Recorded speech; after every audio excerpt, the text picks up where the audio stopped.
Bwana Yesu asifiwe. Mtu wa Mungu, wewe unayenitazama kwa njia ya mtandao, Yesu akubariki sana na Mungu anakupenda mno.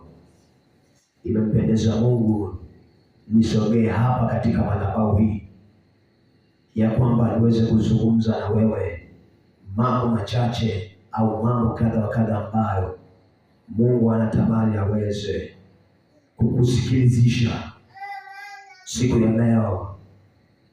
Liko andiko moja ambalo talisoma, kitabu kile cha Ayubu sura 22. Biblia inasema mjue sana Mungu ili uwe na amani, ndivyo mema yatakavyokujilia. Kuna watu ambao leo hii kwenye maisha yao wameteswa, wamefungwa, maisha yao yamekuwa ya shida, halafu wanasema wanamjua, lakini kwa sababu wanashindwa kutambua, inapelekea vifungo vinawatesa maisha yao yote. Na mtu inawezekana ameokoka au hajaokoka, lakini nikwambie neno moja: kumjua Mungu sio kusoma neno wala kufanya mambo, lakini pia kumjua Mungu sio kusema ya kwamba ninatenda mema. Kumjua Mungu ni vile ambavyo utahimili shida au matatizo huku ukiwa ndani ya Yesu Kristo.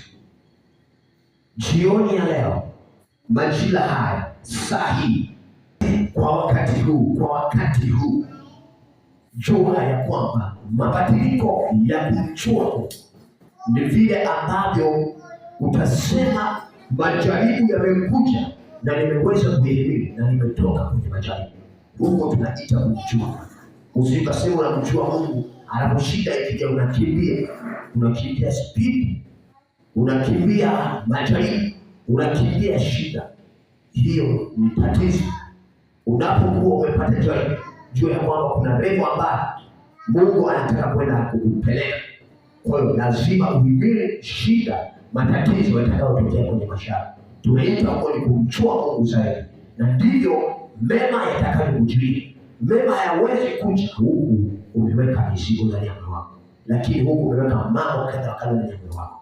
Lazima utoe mizigo yako ndani ya moyo wako, halafu hayo mema yaweze kuja kwako. Lakini pamoja na haya mambo niliyozungumza, wakati huo nataka niombe na wewe. Inawezekana kuna mzigo ambao uko ndani yako. Nataka niombe na wewe unanitazama, iwe ni baba, mama, iwe ni kijana, iwe ni binti.